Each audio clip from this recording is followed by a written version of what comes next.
Assalamualaikum warahmatullahi wabarakatuh. Alhamdulillah. Wassalatu wassalamu ala rasulillah Muhammad ibni Abdullah, amma ba'du. Sahabat, selamat berjumpa kembali di channel Amran HB. Pada hari ini, pada waktu ini, saya ingin menceritakan sebuah kisah yang pernah terjadi pada zaman Rasulullah Sallallahu Alaihi Wasallam.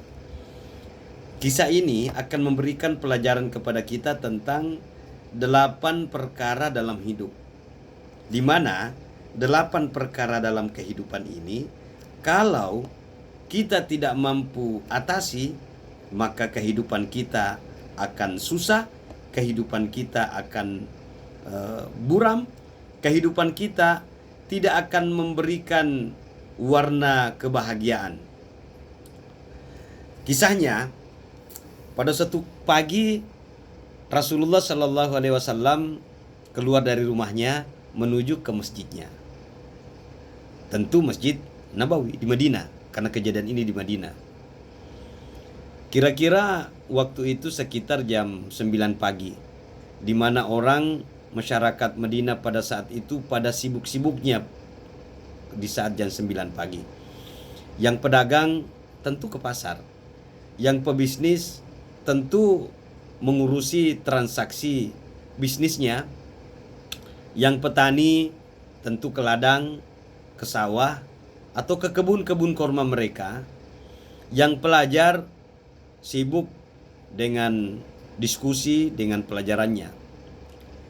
Tetapi pada waktu itu setelah Nabi sampai di Masjid Nabawi, dia melihat ada seorang anak muda yang duduk termenung di sudut masjid.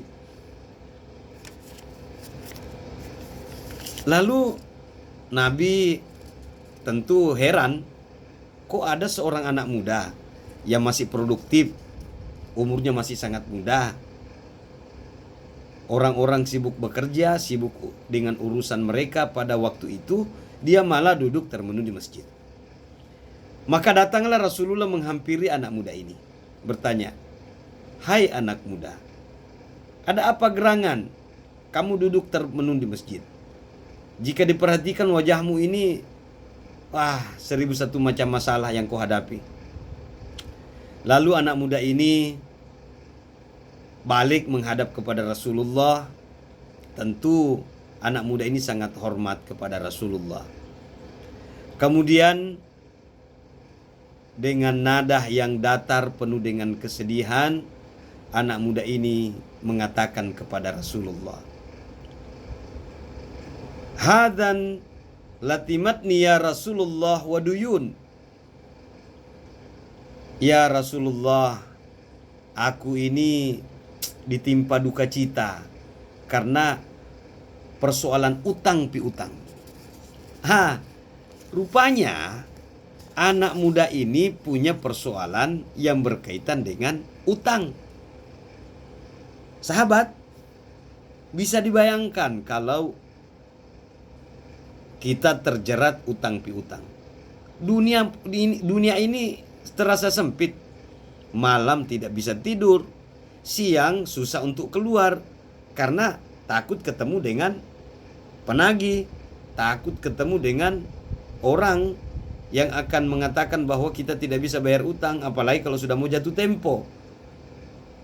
Memang persoalan utang piutang adalah satu persoalan kehidupan yang sangat rumit dan sangat pelik. Sebab dalam kenyataannya ada orang gampang berutang, susah untuk membayar, hingga terjerat dalam persoalan kehidupan yang susah untuk dia selesaikan. Seperti inilah anak muda tersebut.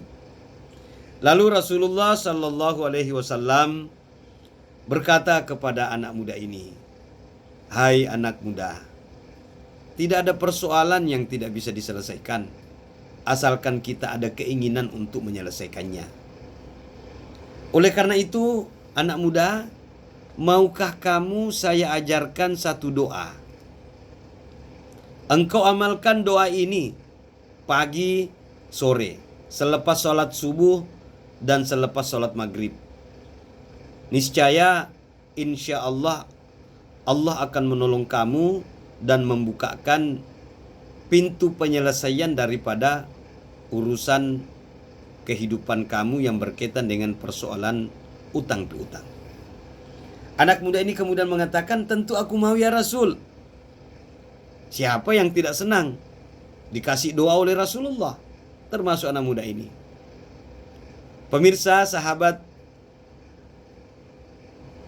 Amran HB, channel Amran HB, apa doa yang diajarkan Rasulullah kepada anak muda ini? Dengar dan dicatat baik-baik. Bismillahirrahmanirrahim. Allahumma inni a'udzubika minal hammi wal hasan wa a'udzubika minal ajzi wal qasli wa a'udzubika minal bukhli wal jubni wa a'udzubika min galabatid dain wa kahrir rijal. Ada 8 permohonan, ada 8 perkara kehidupan yang kita minta pertolongan dan perlindungan kepada Allah Subhanahu wa taala. Inilah doa yang diajarkan oleh Rasulullah kepada anak muda ini. Kalau kita terjemahkan isi doa ini, Allahumma inni a'udzubika.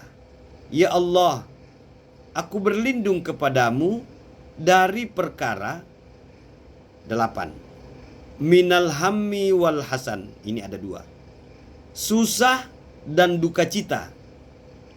Wa a'udzubika minal ajzi wal kasli. Lemah dan malas, berarti sudah 4. Wa a'udzubika minal bukhli wal jubni. Kikir dan penakut atau pengecut, berarti sudah 6. Wa a'udzubika minal galabatid dain, berarti sudah 7. Utang piutang. Wa kahrir rijal, dan yang ke-8 adalah kekuasaan orang lain atas diri kita. Pemirsa yang budiman, 8 perkara dalam hidup yang terkadang membuat kita putus asa, yang terkadang membuat kita patah harapan, susah untuk melanjutkan kehidupan, kita memohon perlindungan kepada Allah. Yang pertama adalah perasaan susah dan duka cita. Ada 2. Susah dan duka cita. Sudah perasaan susah ditimpa duka cita. Kita kehilangan sesuatu yang kita senangi, hilang dari diri kita. Apakah itu sifatnya harta, ataukah sifatnya pertemanan, ataukah sifatnya persaudaraan? Sudah susah, duka cita pula. Ini terkadang membuat kita menjadi putus asa. Kemudian yang ketiga dan yang keempat adalah lemah dan malas. Kalau perasaan lemah dibarengi dengan perasaan malas, maka orang ini berada di persimpangan jalan antara hidup dan mati. Dikatakan mati, dia masih hidup. Dikatakan hidup, tidak ada guna-gunanya dalam kehidupannya. Itulah dampak daripada perasaan malas dan lemah, atau perasaan lemah dan malas. Kemudian yang kelima adalah sifat kikir, bakhil, susah mengeluarkan uang, susah membuang waktunya sedikit pun.